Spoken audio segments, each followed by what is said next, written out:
So last year I did a video asking whether headlights on cars these days are getting brighter, why they are so bad, and asking if they are actually dangerous when it comes to modern cars.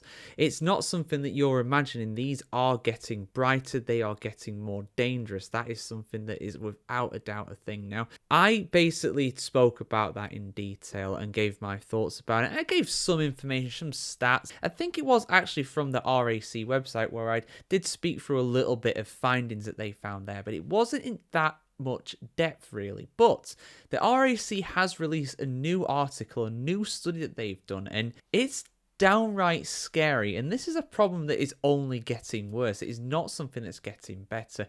If you drive regularly at night time, which in the winter, if you just commute to and from your job over a decent amount of distance, you'll be driving at night. And that amount of glare, especially on a highly congested route like a busy A road, city streets, or a motorway, you will really notice the damage to your eyes. In fact, I always said that in my old job, I used to work for 8 hours a day in an office, and staring at a computer screen for 8 hours a day didn't do much damage to my eyes. But driving home there and back in the dark with all the cars coming the other way with their headlights, that absolutely burned a hole in my soul.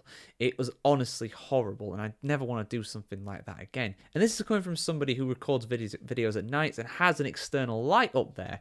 Even that is not as bad as this, because I can at least ignore it. When it comes to that on the road, you have to look at the other cars. You have to be aware of what is going on around you. But it's so difficult. But let me just go through this article here on the RAC. There's some really interesting findings on here. And I think a lot of people who drive regularly, especially at night, will very much concur with these findings. So shout out to these guys for, for lack of a better term, shining a light on this issue. Do you have trouble driving at night because some headlights seem too bright? Perhaps you're driving less, or have you even stopped driving altogether at night? And if so, you're not alone. Read on to find out about the topic that is growing in interest when it comes to drivers. So what is headlight glare? Headlight glare, or headlight dazzle, describes when the main lights fitted to a vehicle dazzle other road users, a phenomenon that is most likely to be experienced at night. Do headlights cause glare? RAC research suggests that some headlights do cause glare. In the most recent research released in February 2025, which is this lot here, almost all drivers surveyed that they have found at least one car's headlights too bright. This may be from dipped headlights and or headlights that are on full or main beam. In fact, some dipped headlights, for a number of reasons, which I'm sure this article will go, they almost seem like they are on full beams, but they're not. It's just the way the light is directed. Is it getting worse? Yes. Figures from the RAC suggest the problem of dazzling headlights is getting worse. As many as 6 in 10 drivers, 61% surveyed in December 2024, who say they are affected by the headlight glare, believe the problem has got worse in just 12 months. What effects are dazzling headlights on other drivers? At best, headlight glare can make driving uncomfortable and more difficult. This is referred to as discomfort glare, but the consequences can be more severe. Half of drivers affected by glare who were surveyed by the RAC say they are temporarily blinded, while 4 in 10 say they feel less safe driving as a result of bright headlights on other vehicles.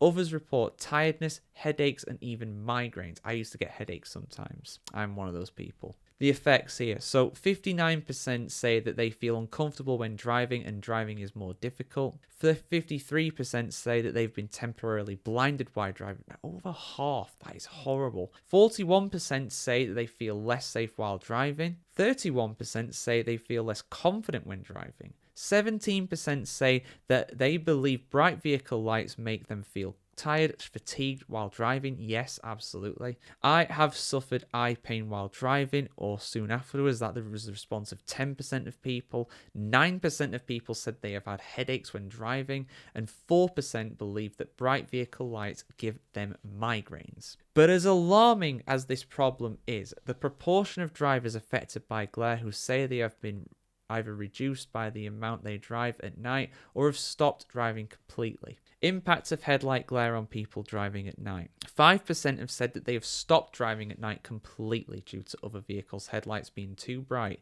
25% said that they are driving less at night because of the lights being too bright. And an additional 22% of people think that they would like to drive less at night because of other vehicles' lights being too bright, but have no option other than driving at night. That used to be me in that 22%. But what causes it? Why is this getting so bad? Well, the RAC understands that there have been a number of reasons why drivers suffer from headlight glare. It is also likely to be the case that different people perceive and react to dazzle in different ways. Firstly, it might be down to the alignment of the headlights. If it is angled incorrectly, it is more likely to dazzle other people. If in any doubt, get your vehicle checked by a good quality garage. Data shows that the 32.4 million MOT tests carried out in 2022 were on Class 4 vehicles in the UK, which includes cars, and as many as 1.6 failed due to misaligned headlights. So that could be part of it. I think it's more to do with them being higher up though, but I'll explain that at the end. Newer lighting technologies. With the increase in vehicles fitted with full LED headlight systems, this may also help explain the increase. This is because the human eye reacts to LED lights in a different way to more yellower halogen beams that can cast a more diffused light. What's more, cheap aftermarket LED bulbs, which are not road legal in the UK, may also be increasingly fitted by drivers replacing their car headlight bulbs and contributing to the problem. The increasing prevalence of vehicles that sit higher on the roads, I think this is the biggest reason potentially. Typically, SUV sports utility vehicles may also be a factor, with drivers who are in cars that sit lower on the road likely to be adversely affected. RAC research released in February 2025 shows that more than half of drivers, 56% of cars like hatchbacks, blame higher vehicles, whereas only 28% of those in higher vehicles point the finger at similarly sized vehicles. See the chart below, and we'll go through that. RAC research also shows that drivers are split on the cause of the glare. Given the complexity of the topic, the RAC called on the government to commission independent research to understand the true reasons for headlight glare and to work out what can be done. In positive news for drivers, this call was heeded last year. I think personally, my opinion, it is two factors at play here. Is the fact that we've got the headlights being higher up, so they angle down at most other cars, and it very much hurts people's eyes with that. And also the LED headlights, the halogen headlights, that is the problem. That is the big issue here when it comes to this. Compared to the old halogen headlights, I should say. The fact that these headlights are coming in at a different angle, and also they are more intense. They are less what we're used to. Less, the lights are more focused on your eyes. That will really hurt people. And I think that's the biggest problem. That's why, for the most part, you don't really. For me anyway, I mean, it's a different thing, but you got lorries and trucks with their headlights being even higher up. And that might actually help because they're so far above that it just kind of go over your head rather than into your eyes. But I do think that it is the type of lights that you see on these big SUVs.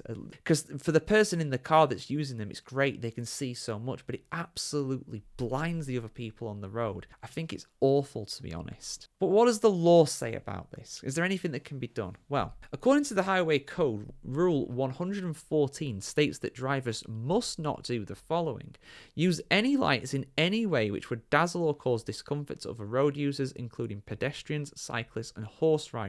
Use front or rear fog lights unless visibility is seriously reduced. You must switch them off when visibility improves to avoid dazzling other road users. Again, not everybody follows that second one. Some people do drive around at night with full beams. I am convinced of that fact. It also states that in stationary queues for traffic, drivers should apply the parking brake, and once the following traffic has stopped, take their foot off the foot brake to deactivate the brake lights. This will minimize glare to road users behind until traffic moves. In my experience though, brake lights are not the problem. They're red. I don't think they hurt your eyes as much. It's those white lights with the blue tinge. They just go straight into your retina. Honestly, it's terrible. But let me just, this video's gone for quite a bit now. I'm just going to go on to some here just quickly. I mean, by all means, go over to this article as well. It's fascinating, like I say. But road collisions where dazzling headlights were recorded as contributing factors. I mean, you can see that it's surprisingly actually going down. I mean, it's still quite a bit, I'll be honest, but it's actually gone down, which I'm shocked at that. That doesn't make sense. It has gone up recently, but overall, compared to 2013, it's gone down significantly. 361 in total there. Well, 369, not very nice if you combine the fatal one there. But yeah, on the whole, that has actually gone down. But that doesn't, for me, that doesn't tell the whole story. Like, yes, okay, maybe the accidents are going down according to that. That's positive, but it's in a slight increase recently. I'll be interested to see what the 23 and 24 figures would be as well, because again, a lot of these people in this survey are reporting that it's got worse in the last 12 months, so that would point to things getting a lot worse in 2024 compared to 22 and 23, but I don't have that data available in this article. And it's not just a problem with the UK either, it's something that happens all over the world, I'm sure. But yeah, there's a lot of stuff here. I will just go on this one here because this will probably help people out too in terms of actually helping. So what can you do to stop being dazzled by car headlights? Well, keeping your windscreen clean and smudge free to reduce the impact of glare, that's a big one. If you wear glasses, ensure they're clean and smudge free as well. Yeah, absolutely. Stay up to date with sight tests to your local optician, I should say, to ensure your glasses help you see as well as possible when driving and your eyes are healthy. Keep your eyes hydrated as well. I don't use them personally, but I know a lot of people use eye drops to hydrate their eyes. That could help too. When presented with bright on lights, keep your eyes open and cast your eyes to look at the curb or the side of the road. This will help keep you safe and minimize the effect of adaptive and discomfort glare. Finally, be considerate when driving and dip your headlights when required. If you have an automatically dimming headlamps, remember that they don't always pick up oncoming cars, cyclists and pedestrians, so know how to manually. In addition, adjust your rear view mirror at nights to reduce the effect of bright headlights behind you. Newer cars have self-dimming mirrors that can also help, although you may notice you still experience unavoidable glare through your wing mirrors.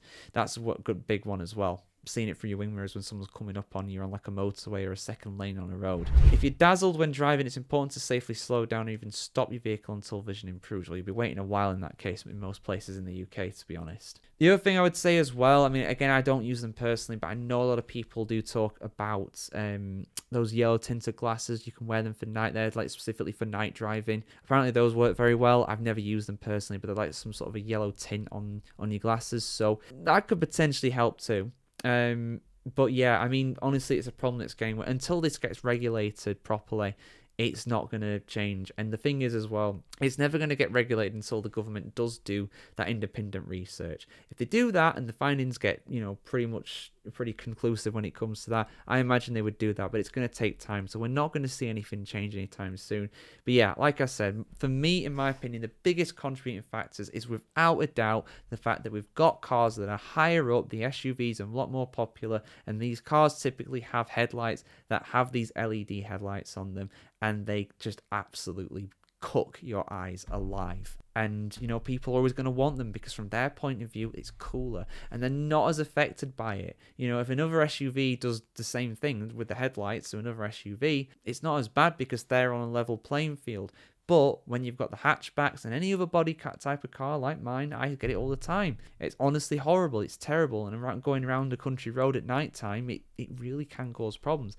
Interesting, that data does show a fall in accidents overall, but given what's in the survey, we could well see that uptick in 23 and 24 if that was included in that data set. So yeah, what do you guys think? Do you think something has to be done? Does the government have to step in and regulate the brightness of these headlights? What can be done to resolve this problem? Your thoughts in the comments below. Hope you enjoyed this longer form video. It's been a while since I've done one of these on the motoringchronicle.com. Hope you enjoyed it. See you soon, guys. Have a great weekend ahead. And of course, like, share, comment, subscribe if you want to see some more content like this on the motoringchronicle.com.